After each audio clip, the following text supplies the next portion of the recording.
This is the Friday edition of my 2007 23 Years of Story. Uh, I think I did this one in 2005 or so. This was something I forgot to show. I don't know if I showed it on my computer. This is, of course, Jerry the Reaper. I'm going to do a little bit of enhancing here, not too much. Uh, so this is Jerry before and after he becomes a monster, after he suffers a terrible accident and he looks like shit.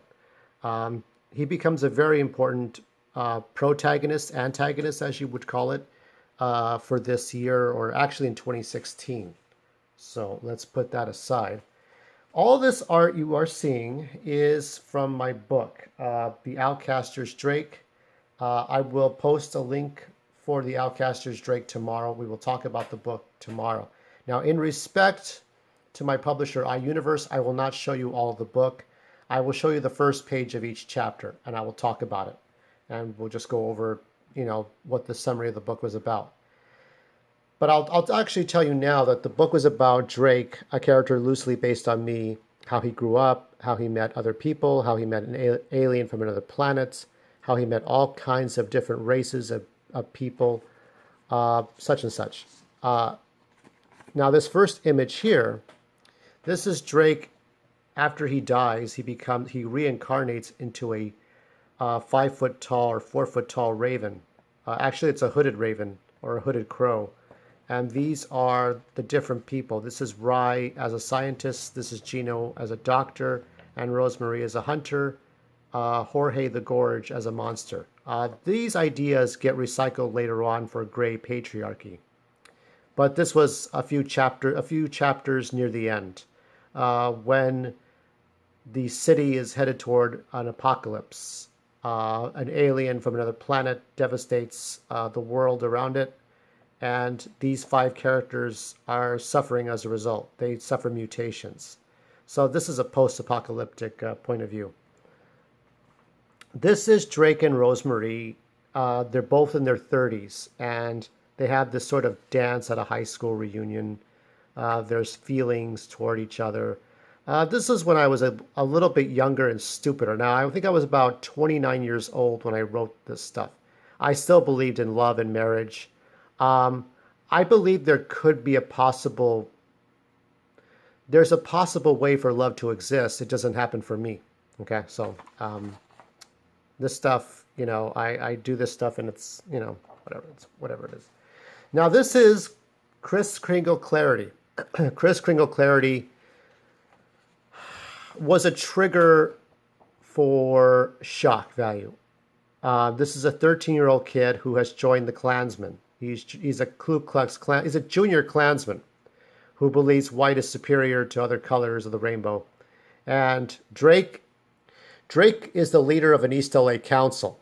So he's in charge of just the other 4 characters. Rye is in charge of technology. Gino is the commissioner of evening affairs and entertainment. Rosemary is in charge of animals and children. And Jorge is in charge of, food and security. We'll move on from this one. And here is Drake. This is a hallucination. Drake and the other 4 characters, the Outcasters, have a dream that they're in a post-apocalyptic future. And this is the introduction of Kaleido as a kid. So in this dream, old Drake, who's in his 60s, his kid, Kaleido, is about maybe 11 or 12. This is a puzzle, Orbits, I think it's called, an orbit. It's a color bead puzzle. Now, some of you who are in their 40s or late 40s, early 50s might remember this puzzle. It's a silver ball with red, like shiny, like jewels.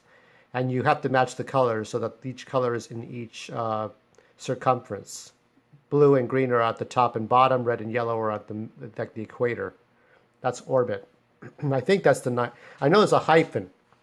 There was like one commercial about it. But anyway, this is Drake, old Drake and Kaleido. Here is Drake as a child feeding the ducks, like maybe 3-4 years old. Him feeding the ducks. This is sort of establishing his childhood. Here is Drake with Missy, Sammy, Nena, and Kelly. This is based on my days in junior high school or middle school. I never played soccer in middle school, but whatever. Did that. Here is Drake in uniform in this yellow outfit. I did more detail with this art now. And we have Drake versus Eco or Electro or Sparks. I think I call them Sparks. I kept trying to rearrange the name. So Sparks is this energy being, remotely controlled by someone, a Latino. So I'll describe more about these characters later on, but here we have Drake versus an electric being who's just made out of electrical energy. He can't be destroyed, really. He can be moved around. Now, this is a remake of the 2006 art where you have the Outcasters and you have the Angels of New Day. In the background, you have these spiraling tornado fireworks, and then you have the Tower of Peace. You have a hospital here. You may have a artificial tree structure here. Here we have, of course, we have Zether, we have Syllabone, we have Io, we have Tulip and Kaleido, and we have the Outcasters in holographic form. It's sort of like up close you can't tell, but if you take a step back, you can see their images very clearly, but they're made out of light because they all died fighting King Zetralok from doing any more destruction to the world.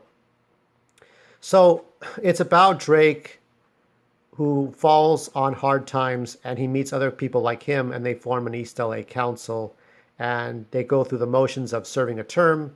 They lose their term based on what happens in Hattiesburg, Mississippi, and then some time passes and then the enemies make their move. There's an alien devastation, there's a post-apocalypse, and then there's a happy ending. That's how I wrote this. But I had to end up rewriting all that. This is for a book I never published. It was going to be the second book. It was going to, you were taking the same set of events. So imagine Star Wars happening from just Han Solo's point of view, or Jar Jar Binks' point of view, or a stormtrooper's point of view, the same story. So Rye is the in charge of technology when he's in charge of the East LA Council. So all these are gears and stuff. He's a Japanese immigrant who comes to America, who lost his family. Basically, the origins I did for 2004 and 2005 were the ones I maintained for this book. How Rye killed his captors with electrical wiring and escaped to America from Japan. It was for a tragedy, but it was adding depth to these characters. They suffered a lot. Here, of course, is another widescreen shot. This is Drake, Rye, Gino, Rosemary, and Jorge. In the back, you can see Laura Schaefer, Rudy Hesper, Marcus Navarre. Because I think Chris Kringle Clarity was arrested for trying to assault Rosemary. Here we have the precinct of police officers in Hattiesburg, Mississippi. One is based on a real person, others are not. So you have feminazis and neo-Nazis and Panthers and Klansmen, and everybody's just arguing and arguing and arguing. Meanwhile, the Outcasters are arrested for breaking and entering and trying to destroy their headquarters and stuff. You would say it's like this, okay? What I did here for this chapter of my book predates what the SJWs did with the statues of Robert E. Lee and all the leaders of Klansmen and Nazis. People are tearing down statues of hate figures. What you're doing is you're vandalizing property, okay? Because in the end, those statues of hate teach you a lesson about morality, of how humans can go the wrong way. So too did the Outcasters, and this was written in 2007, long before SJW was even a thing. I mean, if I said SJW, you would think, what are you talking about? Some box company? What are you talking about? What is that? Was that some sort of organization? What is that? So 2007 was a whole different motherfucker, okay? This was way before this, okay? So they broke and enter into the headquarters of Klansmen, of Nazis, of the Pink Society. And people say, oh, good job. See, they destroyed the bad guys. But all they were doing is breaking and entering, and then the officers arrest them. So that's the hardships they suffered. And they lost their jobs as East LA Council. So it's a lot of different things that happen. And this, we got three more here. This is an unfinished piece of art that showed the Outcasters in sort of a 3D form. I was going to have more characters. It was like similar to the one I did in 2002, where you would have lots of characters, foreground and background. This is for the back of the book. This is Drake. This was going to be Syllabone's paw, and this was going to be another character, and it would be a 360-degree picture where Drake is just one of many, and this would have spelled out the Outcasters with different characters. I never finished it. Oh well, I just didn't finish it. I had a realistic kind of way of drawing, but I gave that up for something else. And this, of course, is the original print to the Outcasters Drake, which I will show you. It will have, what I will show you will be the actual book tomorrow. I'm not sure how long I will talk about that. It will be a long one, so please bear with me on it. That book has been on Amazon, Barnes & Noble, etc., for years online, and I will talk about that book for the first time in years. So bear with me tomorrow morning, Saturday morning, I will talk about it. I want to finish this off by saying I'm okay with what I did here with the work and the art. All this art, most of this art was geared towards the book. I learned a lot from writing it. I learned a lot from reading it over and over. And I did some rewrites. I took one chapter out of the book and rewrote it for another story that I will show you for the 2011 pile. And this is about how it relates to MGTOW and TFL, True Force Loneliness. It's just about the characterization, okay?